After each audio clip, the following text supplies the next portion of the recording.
고맙습니다. 기도하겠습니다. 오늘도 넓고 크신 따뜻한 하나님의 품으로 나아갑니다. 하나님, 우리를 만나주시고 안아주시고 우리를 붙잡아 주시고 우리를 위로해 주시고 우리에게 생명의 말씀을 주시고 우리를 영의 것으로 충만하게 채워 주시옵소서.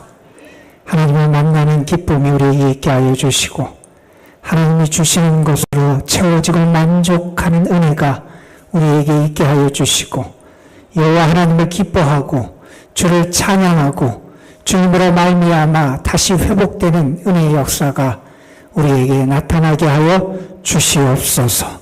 이 시간이 우리의 눈이 열리는 시간이 되기를 소망합니다. 이 시간이 우리의 다리가 힘을 얻는 시간이 되기를 소망합니다. 이 시간이 우리의 영이 다시 깨어나는 시간이 되기를 소망합니다. 하나님의 이끄심을 받게 하여 주시고 성령의 충만함을 덧입게 하여 주시고 그래서 우리의 영적인 면에서 새 사람으로 거듭나는 역사가 다시 한번 우리에게 나타나게 하여 주옵소서. 주님만을 의지합니다. 주님만을 바라봅니다. 주님께만 소망을 둡니다. 능하신 하나님, 사랑의 하나님, 은혜의 하나님이 우리 가운데 친히 임재하여 주시옵시고 하나님의 영광을 나타내 주옵시며 주의 은총으로 우리를 충만케 채워 주시옵소서. 주님의 말씀을 전하고 듣습니다.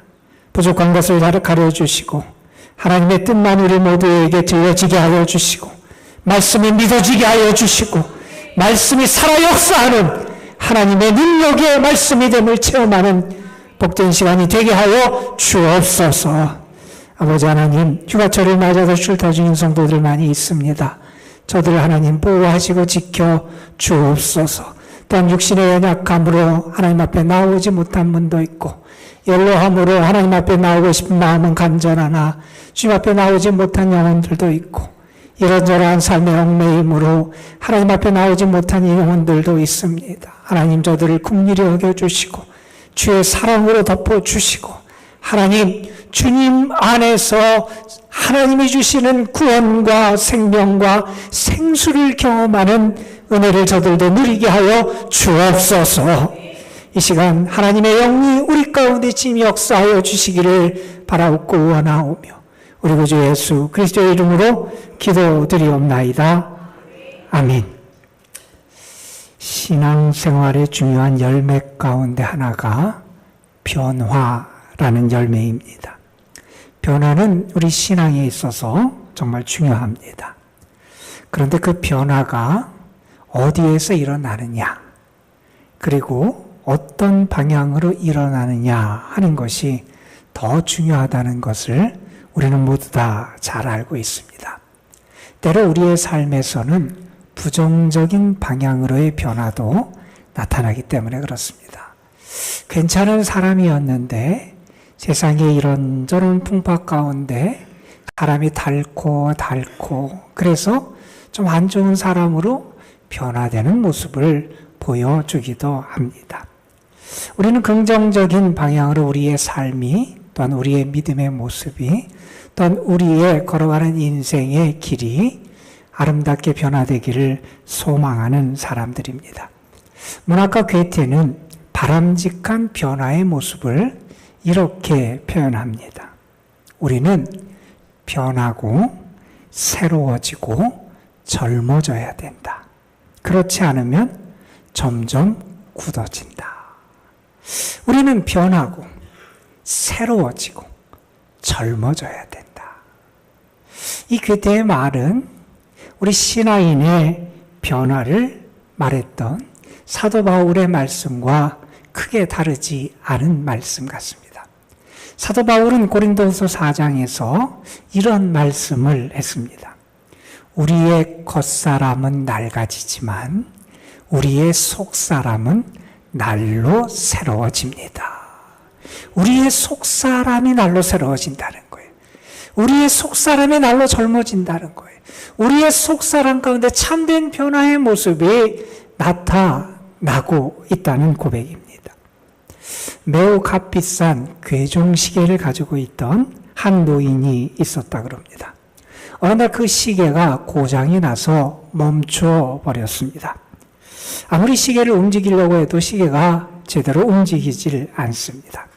고민하던 노인이 어떻게 하느냐, 이제 줄을 더 무거운 줄로 바꿔봤습니다. 그런데 움직이질 않습니다. 낡은 유리를 바꿔볼까, 그래서 낡은 유리를 새 유리로 바꿔봤습니다. 그래도 시계는 움직이질 않습니다. 이번에는 시계바늘을 좀 좋은 시계바늘로 만들어서 바꿔보면 될까? 그래서 시계바늘을 바꿔 갈아 끼워 봤습니다. 마찬가지였습니다. 이렇게 애쓰는 아버지의 모습을 보고 있던 딸이 아버지에게 이렇게 말합니다. 아버지, 고장난 시계의 내부 부품을 좀 바꿔야 되지 않을까요?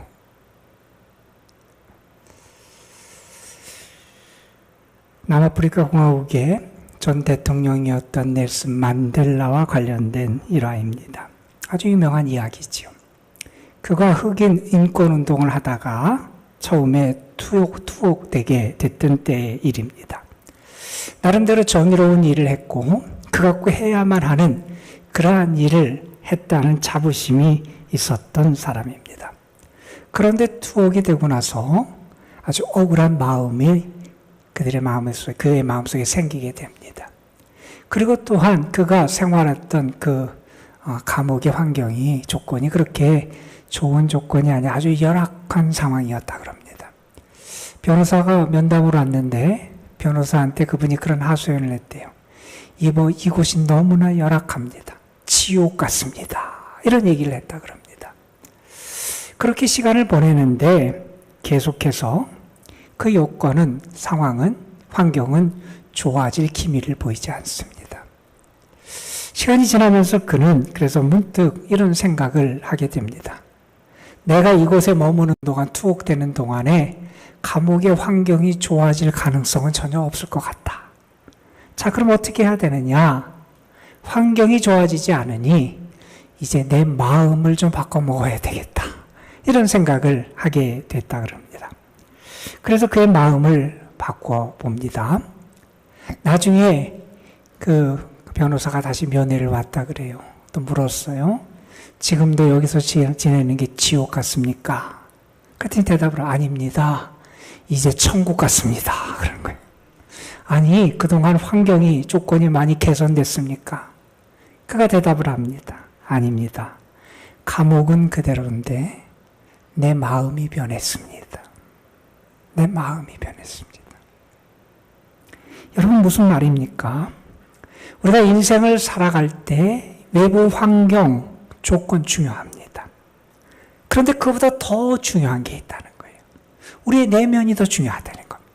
우리의 속사람이 더 중요하다는 겁니다. 우리의 마음이 더 중요하다는 겁니다. 우리가 육신을 입고 살아가요. 그래서 외부적인 환경과 조건에 영향을 안 받을 수가 없잖아요.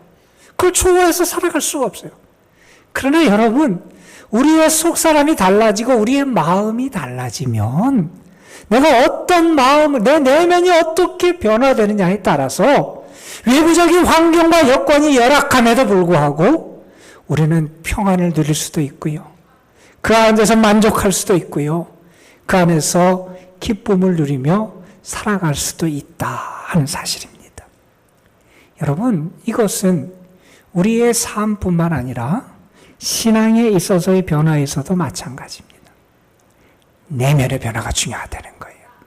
내면의 변화가 더 우선적이다 하는 사실을 우리는 기억해야 됩니다.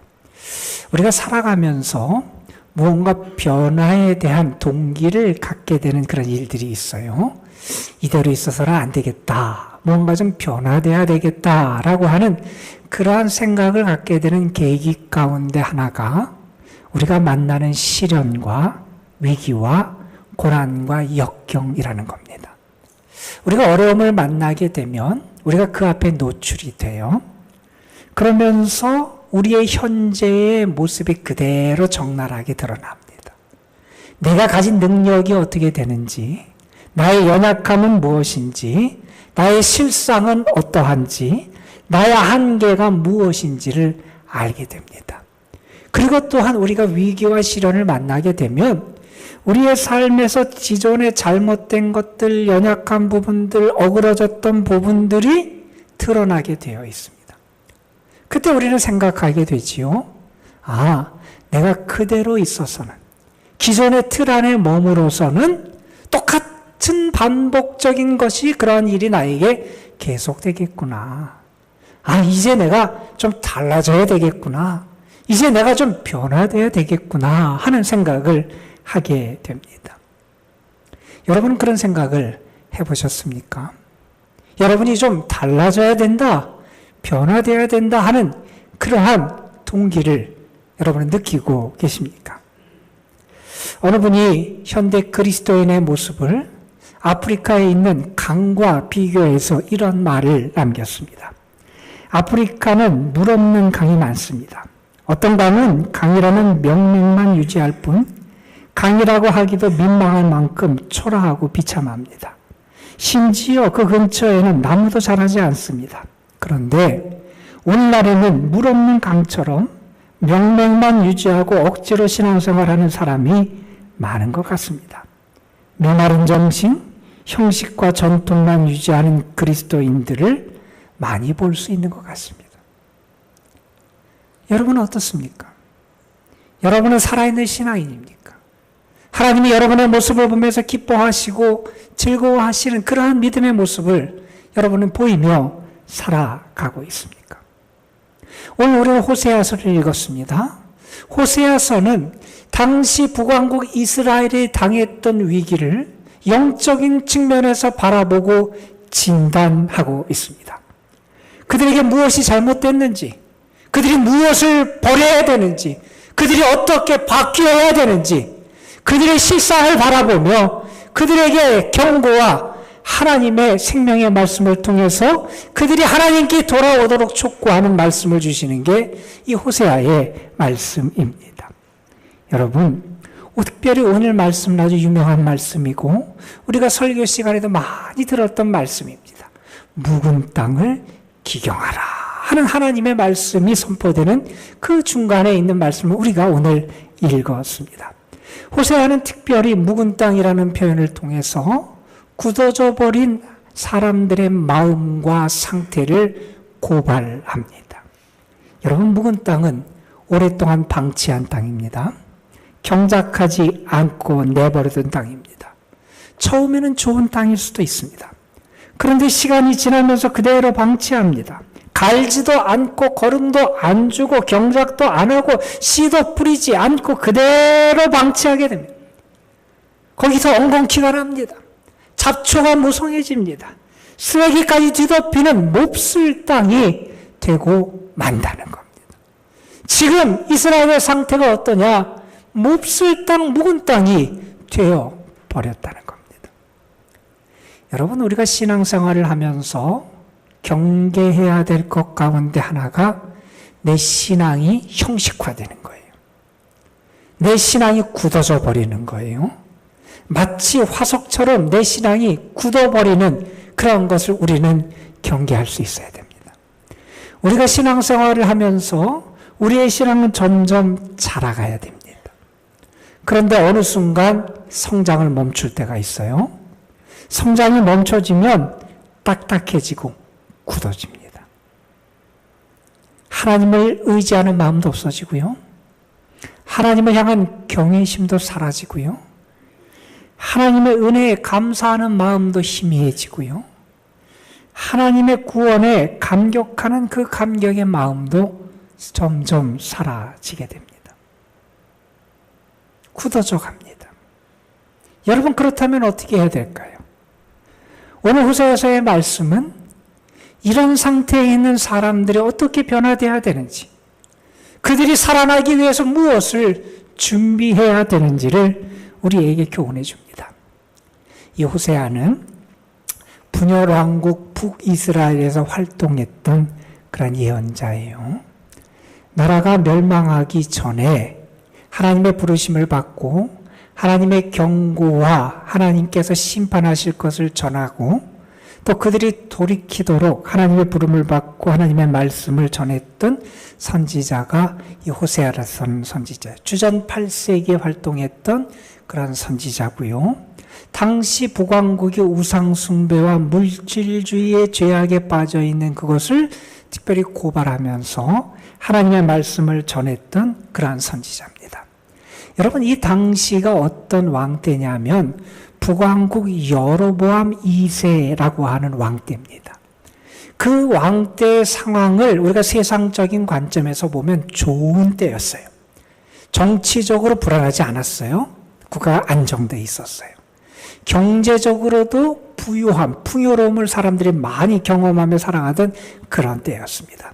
정치적으로도 안정되고요. 경제적으로도 풍요롭고 풍부하고 부유한 삶을 살아가게 되니 사람들에게 어떤 현상이 나타나게 되느냐? 하나님의 은혜를 잊어버린다라는 거예요. 교만해지더라는 거예요. 그들이 물질주의에 빠져서 세상의 재산을 더 축적하고 물질적인 것만 추구하는데 그들의 관심이 쏠리게 됩니다. 하나님의 공의를 행해야 되는데 점점 타락해가고 죄악의 모습, 하나님의 백성다운 모습을 잃어버리고 부패해 갑니다. 하나님만을 섬기고 의지해야 되는데 바알을 섬기고 금송아지를 섬기는 것이 점점 더 많아집니다. 하나님께서 선지자들을 보내서 그들을 경고하십니다. 너희가 이대로 있어서는 안 된다. 너희가 하나님께 돌아와야 된다. 너희 자신을 변화시켜야 된다. 하나님께서 선지자들을 통하여 그들에게 책망하시고 경고의 말씀을 주시지만 그들이 듣질 않습니다. 하나님을 의지하기는커녕 인간의 힘을 의지하려고 합니다. 강대국 사이를 왔다 갔다 하면서 뇌물을 주고 조공을 바쳐서 그들이 하나님의 심판을 면해보려고 하는 얕은 꾀를 쓰고 있는 게 그들의 모습이었습니다. 결국 어떻게 됩니까? 주전 722년경에 아수르라고 하는 제국의 북왕국 이스라엘이 멸망을 당합니다. 나라가 망하고요. 백성들이 포로로 끌려가고요. 가족들이 흩어지고요. 재산을 빼앗기고요. 참 비참한 최후를 북왕국 이스라엘이 맞게 됩니다. 여러분, 오늘의 말씀, 특별히 하박국서를 통해서 우리에게 주신 말씀을 우리가 다시 한번 깊이 묵상하면서 혹시 하나님이 나에게 책망하시는 버려야 되는 타락한 모습, 잘못된 모습, 교만한 모습, 게으른 모습, 묵은 땅과 같은 모습이 우리에게 있지 않은지 돌아보면서 우리 자신을 새롭게 할 수 있는 지혜를 얻게 되길 간절히 소망합니다, 여러분. 여러분, 농사를 잘 지으려면 있어야 될 것이 많이 있어요. 좋은 종자도 있어야 돼요. 그렇죠? 또 농부가 성실하고 근면해야 돼요. 수고하고 애쓰며 그렇게 자기에 맡은 일에 최선을 다하는 그러한 정성과 수고를 쏟는 모습도 필요해요. 그리고 적정한 양의 비와 바람과 햇빛도 있어야 돼요. 그래야 결실을 맺습니다. 그래 그 무엇보다도 바탕이 되고 기본적인 것이 뭐냐 하면 땅이 좋아야 돼요. 땅이 좋아야 돼요. 그런데 만약에 묵은 땅이었다면 그 땅을 갈아야지요. 그 땅에 있는 잡초를 제거해야지요. 그리고 그 흙에 공기가 들어갈 수 있도록 갈아엎어서 부드러운 흙을 만들어야지요. 그래야 그곳에 종자를 심어서 풍성한 결실, 아름다운 열매를 기대할 수 있게 된다는 겁니다. 여러분, 묵은 땅은 보기에도 아름답질 않아요. 묵은 땅에서는 결실을 얻을 수가 없어요. 받은 바 비 같은 것도 그냥 흘려보내고 아무 결실이 없어서 그래서 아주 그 무가치하고 낭비적인 게 묵은 땅의 모습일 겁니다. 그래서 하나님은 또한 예레미야서를 통해서도 비슷한 말씀을 주시는데 이런 말씀을 주십니다. 너희 묵은 땅을 갈고 가시덤불 속에 파종하지 말아라. 이런 말씀을 했어요. 여러분, 이 말씀 우리가 잘 기억해야 됩니다.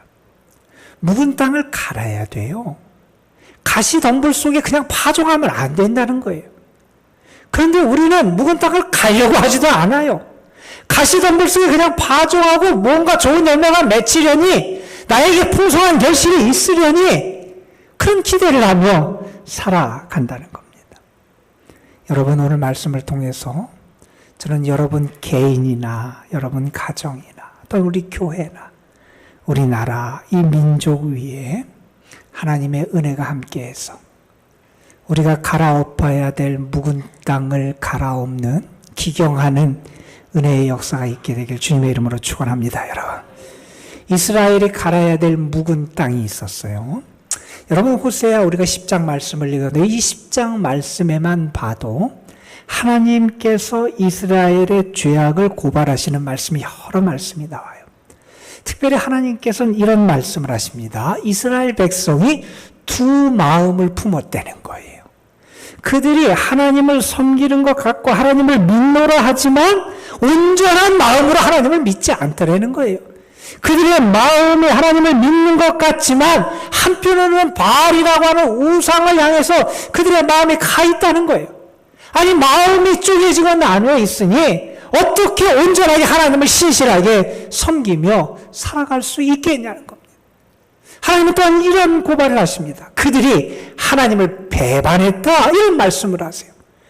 아니, 우리가 이스라엘 백성을 보면 그들이 명목상 하나님을 배반한 적은 없습니다. 그들은 하나님을 섬긴 사람들이었어요. 그런데 하나님은 뭐라고 말씀하시느냐? 그들이 나를 배반했다고 말씀하세요.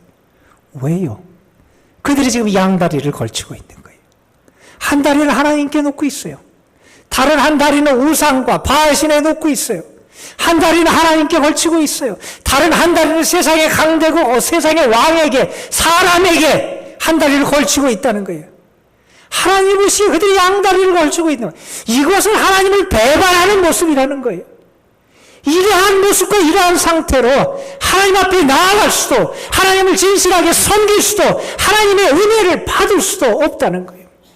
그래서 하나님 말씀하십니다. 너희 묵은 땅을 기경하라는 거예요. 그 땅을 기경해야 하나님의 은혜가 내리고 그 은혜가 너희에게 결실이 되고 축복이 된다고 그들에게 말씀하고 계신 겁니다. 여러분, 여러분에게 묵은 땅은 무엇이 있습니까? 우리가 갈아엎어야 할, 우리의 삶에 가시덤불이 잡초가 나고 우리의 삶을 쓰레기더미로 만들어버리는 그러한 묵은 땅 같은 게 무엇이 있습니까? 오늘날 우리의 삶을 병들게 하고 점점 하나님에게서 멀어지게 하고 우리를 하여금 은혜를 받지 못하게 하는 묵은 땅과 같은 것이 무엇이 있겠습니까? 먼저 우리는 이런 것을 좀 생각해 볼 필요가 있을 것 같아요. 나에게 있는 욕심, 이 탐욕. 우리는 이것을 너무 가볍게 보고 있지 않은지 우리 자신을 좀 돌아볼 수 있어야 됩니다. 욕심, 탐욕, 그러니까 특별히 죄를 짓는 어떤 사람을 우리가 떠오르고 그 사람에게만 그런 것이 나타나는 것처럼 우리가 생각하기 쉽지만 사실 욕심, 탐욕은 오늘날 우리들을 지배하고 있는 커다란 힘이라고 말할 수 있을 겁니다. 우리는 자꾸 만족하지 못합니다. 우리는 더 가지려고 그러고요. 더 먹으려고 그러고요. 더 높아지려고 그러고요. 더 즐기려고 그러고요. 더 누리며 살고자 하는 욕망에 사로잡혀 살아갑니다. 우리는 욕망을 향해 멈추지 않고 달려가는 그러한 존재들이 되어버렸습니다. 우리는 그것을 발전이라고 포장을 합니다. 성공과 출세라고 부르면서 그런 삶을 살아갑니다. 우리가 잘 아는 톨스토이의 글이 있지요. 사람에게 얼마만큼의 땅이 필요한가. 우리가 잘 아는 내용이에요. 도시에 살던 파홈이라고 하는 사람은 시골의 땅을 장만하길 원했습니다. 자기가 원하는 만큼 많은 땅을 가지면 이 세상에서 당당하게 두려워하지 않고 세상 사람들이 두려워하는 마귀조차도 두려워하지 않고 내가 당당하게 살아갈 수 있을 거다. 이런 생각을 하고 땅을 얻기 위하여 한 시골에 방문을 하게 됩니다. 그곳에서 촌장과 대화를 하고 촌장이 이렇게 제안을 하죠. 당신이 하루 동안 여기서 출발을 해서 다시 출발점으로 하지기 전까지 돌아오는데 당신이 가면서 표시한 모든 땅을 당신에게 주겠다. 이렇게 제안을 합니다. 이 파홈이 그래서 아침부터 열심히 달리기 시작합니다. 심장이 터질 듯이 달립니다. 조금이라도 더 많이 땅을 얻기 위해서 쉬지 않고 달립니다. 지나다 보니 연못이 보여요. 저 연못도 내가 가지면 좋겠어요. 풀밭이 보여요. 아주 평온하고 아주 아름다운 풀밭이에요. 저 풀밭도 내가 가지면 좋겠어요. 작은 숲도 있었어요. 그 숲도 갖기를 원했어요. 어느 하나 가지고 싶지 않은 것이 없었습니다. 그가 해질 무렵 겨우겨우 출발점에 돌아오지요. 그리고 그는 지쳐서 죽고 맙니다. 그가 차지한 땅은 그가 묻히는 그 무덤의 땅밖에 없었고, 작가는 거기서 그를 비웃는 악마를 묘사하기도 합니다. 여러분은 어떻습니까? 우리에게는 이런 모습이 없습니까? 우리는 욕심과 탐욕에 이끌려 오늘도 계속 달려가고 있는 게 우리의 모습 아닙니까? 하나님을 생각하지 않습니다. 하나님은 안중에도 없습니다. 하나님을 만족하고 하나님을 기쁘시게 하는 게 아니라 나의 만족, 내가 더 많이 갖고 누리는 그곳에 우리의 모든 생각이 쏠려 있습니다. 또한 우리가 간과해서는 안 되는 것 가운데 하나가 교만의 모습입니다. 먼저 우리가 교만하게 되면 다른 사람을 깔보고 무시하게 되지요. 자기가 제일이라고 생각하게 됩니다. 실제로 있었던 일인지 아닌지는 모르겠지만 우리에게 우리 자신을 돌아보게 하는 좀 우습지도 않은 우스운 이야기가 있어요. 예전 이야기입니다. 한 택시기사가 흑인 병사 2사람을 서울에서 태우고 의정부로 달리고 있었습니다. 그때 동료 기사로부터 그 당시 카폰이라는 게 있었는데 카폰으로 연락이 왔습니다. 지금 어디로 가고 있는지, 몇 사람을 태우고 있는지, 어떤 사람이 타고 있는지를 물었습니다. 이 택시기사는 뒤에 타고 있는 흑인 병사들이 당연히 한국말을 모를 줄 알고 한국말로 대답을 합니다. 지금 연탄 2장을 싣고 의정부로 가고 있다. 이런 얘기를 합니다. 의정부에 도착했습니다. 흑인 병사들이 요금을 냅니다. 그 당시 기록에 보니까 480원을 주고 내리더라는 거예요. 이게 뭐냐 그랬더니 연탄 2장 값이다 그러더라는 거예요. 여러분 무슨 얘기인지 알 겁니다. 타이타닉호라고 하는 당시의 최신의 설비, 최고의 기술, 만들 수 있는 가장 호화롭고 사람들이 생각하기에 가장 안전한 배를 만들고 출항을 합니다. 그 배를 탔던 많은 사람들도 아주 긍지를 갖고 자부심을 갖고 그 배에 오릅니다. 그 배를 운항하는 그러한 선원들도 선장들도 자부심이 대단했습니다. 드디어 타이타닉호가 첫 출항을 합니다. 그때 그 선장이 했던 말 가운데 이런 말을 선장이 했다고 알려집니다. 하나님이라도 이 배를 침몰시킬 수 없을 것이다. 자신만만했어요. 우리가 최고의 기술로 우리가 할 수 있는 가장 최신의 것을 가지고 우리가 가장 안전하게 만들었으니 이 배를 침몰하지 않을 거라 그랬어요. 여러분 어떻게 됐습니까? 빙산에 부딪히고 침몰하고 수많은 사람이 목숨을 잃었지 않습니까? 여러분 교만은 우리를 넘어뜨립니다. 어느 분이 그리스도인들에게 주는 7가지 주의사항이라는 글을 썼어요. 신앙인들이 이런 거를 조심해야 된다. 7가지 주의사항을 기록하는 글 가운데서 그가 이러한 주의사항 한 가지를 우리에게 들려줍니다. 복을 받은 후에는 교만해지기 쉬운 함정이 있음을 두려워해야 된다. 은혜를 입은 다음에, 내가 성공한 다음에, 무엇을 이룬 다음에 교만해지기 시작되는 거예요. 여러분, 우리가 왜 교만해집니까? 우리가 교만해지는 가장 근원적인 이유는 하나님 앞에 제대로 서보지 않아서 교만한 겁니다. 하나님을 제대로 만나지 않아서 교만한 겁니다. 하나님 앞에 제대로 서면 내가 누구인지를 알아요. 내 모습이 어떤지 알아요. 나의 능력이 어떤지 알아요. 내가 어떠한 존재인지 알게 된다는 겁니다.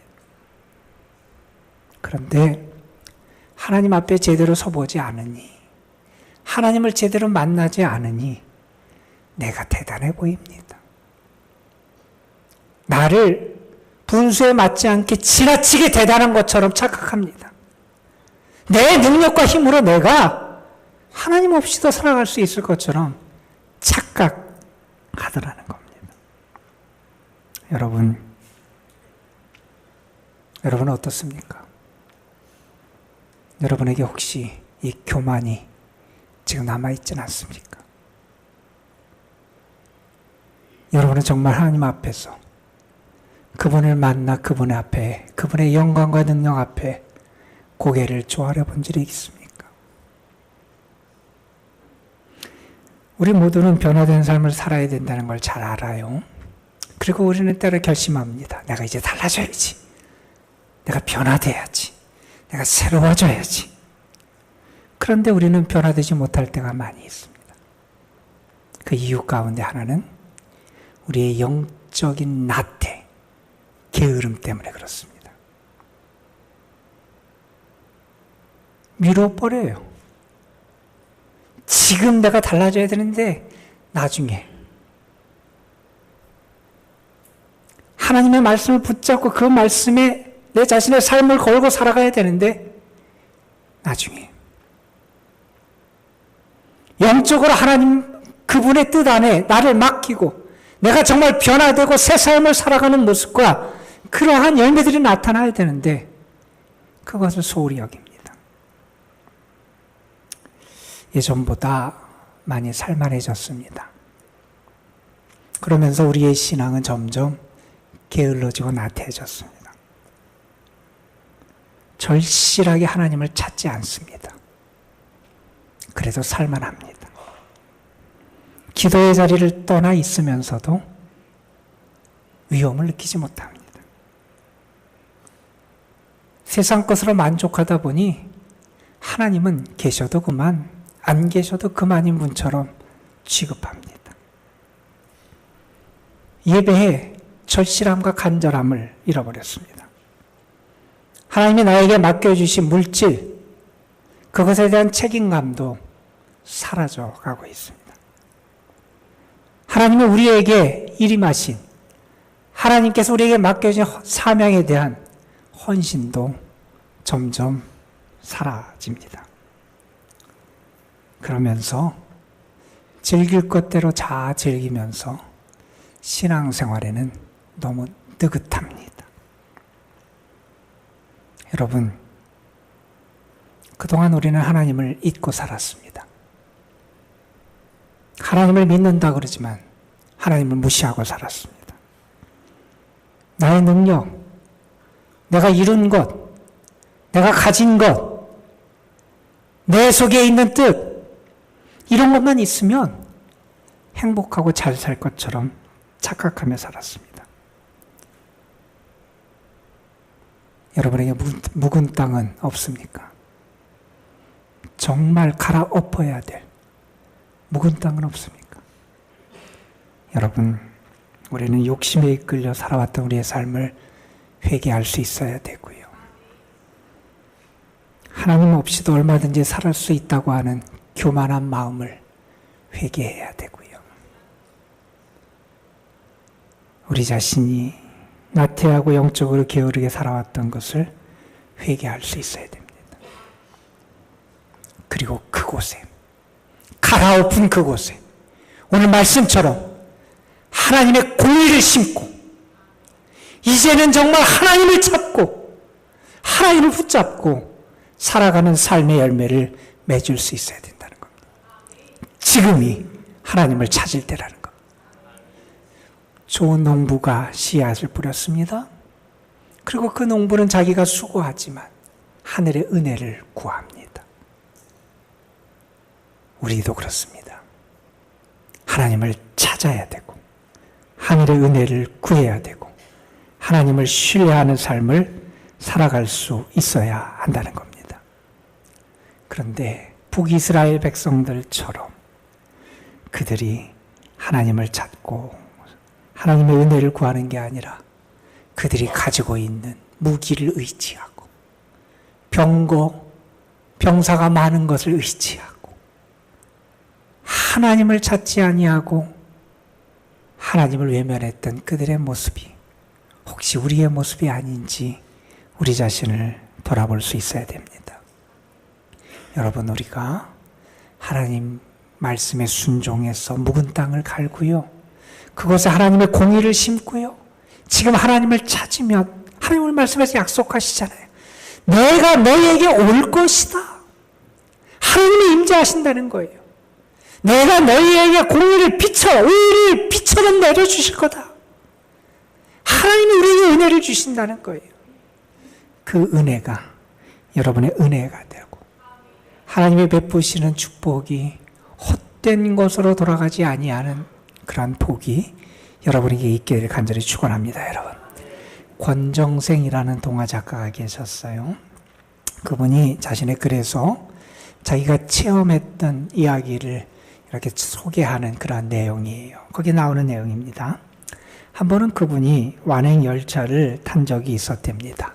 그분이 그래도 연세가 지긋한 그런 나이였는데 한 아주머니가 일어나서 자리를 양보하더라는 거예요. 나는 괜찮다고. 조금밖에 안 가니까 괜찮다고. 그런데 그 아주머니가 굳이 앉으라 그래서 자리를 양보받아서 앉았어요.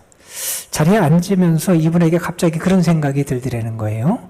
나에게 자리를 양보한 이분은, 이 아주머니는 아마 신앙인 같다. 교회 다니는 사람 같다. 이런 생각이 들어서 그 아주머니에게 뜬금없이 물었대요. 혹시 교회 다니세요? 이렇게 물었대요. 그랬더니 그 아주머니가 어떻게 알았냐고. 아주 반갑게 그렇게 얘기를 하면서 자기가 경험했던 이야기를 하더래요. 그때 들은 이야기를 기록한 거예요.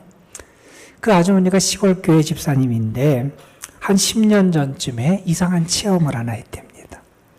어느 날 바쁘게 집안일을 하고 있는데 그 집에 거지가 찾아와서 동냥을 하더라는 거예요. 지금 정신없이 일을 하고 지금 시간도 없이 막 일을 하는데 자꾸 이렇게 동냥을 하니까 귀찮아서 그분이 퉁명스럽게 그렇게 얘기했답니다. 지금 바쁘니까 다른 집에 좀 가보시라고. 그래서 그 거지를 쫓아냈대요. 쫓겨서 이렇게 나가는 그 거지의 뒷모습을 보니까 그 뒷모습에서 어떤 모습이 보였냐면 예수님의 모습이 보이더라는 거예요. 깜짝 놀랐어요. 예수님이 가시는 것 같은데 그냥 보내면 안 될 것 같아서 빨리 집에 뛰어 들어가서 쌀을 한 바구니 가지고 들어와서 그 거지에게 주려고 찾아갔는데 사라졌어요. 옆집에 가봤어요. 없어요. 그 다음 집에 가봐도 없어요. 찾을 수가 없었어요. 그래서 허망하게 집에 돌아왔어요. 그러면서 통곡을 했어요. 아이고, 내가 예수님을 그냥 보냈다. 그런데 그때부터 그분에게 어떠한 모습이 나타났냐 하면 낯선 사람이 예수님처럼 보이더라는 거예요. 자기가 만나는 낯선 사람이 예수님처럼 보여서 그때부터 어떻게 했느냐, 그 사람들을 예수님께 대우하듯이 했다는 거예요. 여러분, 예수님 때문에 복을 받는 진짜 복이 뭔지 아십니까? 예수님을 만나서 우리의 삶이 변하고 우리의 인생이 달라지는 거예요. 여러분, 우리가 변화되어야 됩니다. 하나님은 오늘도 우리에게 말씀하십니다. 너의 묵은 땅을 기경해라. 지금이 하나님을 찾을 때라는 거예요. 괴테의 말을 다시 한번 기억하십시오. 우리는 변하고 새로워지고 젊어져야 됩니다. 우리의 속사람이 새로워져야 됩니다. 이러한 하나님의 은혜가 여러분의 삶에 가득하기를 주님의 이름으로 축원합니다. 기도하시겠습니다. 아버지 하나님, 오늘도 우리를 주의 전으로 불러주시고 우리가 하나님의 말씀에 우리의 인생을 걸고 살아갈 수 있도록 이끌어 주심에 감사를 드립니다. 혹시 나에게 지금까지 그대로 방치하면서 나의 삶에 엉겅퀴 잡초가 무성하게 되고 내 삶을 쓰레기더미로 만들어가는 그러한 묵은 땅과 같은 것들이 남아있지 않은지 우리 자신을 돌아보게 하여 주시고 이제 그것을 갈아엎고 기경하고 회개하고 하나님을 찾고 하나님이 기뻐하시는 의의 열매를 심어갈 수 있는 저희들이 되게 하여 주시옵소서. 아버지 하나님, 주님 앞에 나아갑니다. 우리를 새롭게 빚어주시옵소서. 우리 구주 예수 그리스도의 이름으로 기도드리옵나이다. 아멘.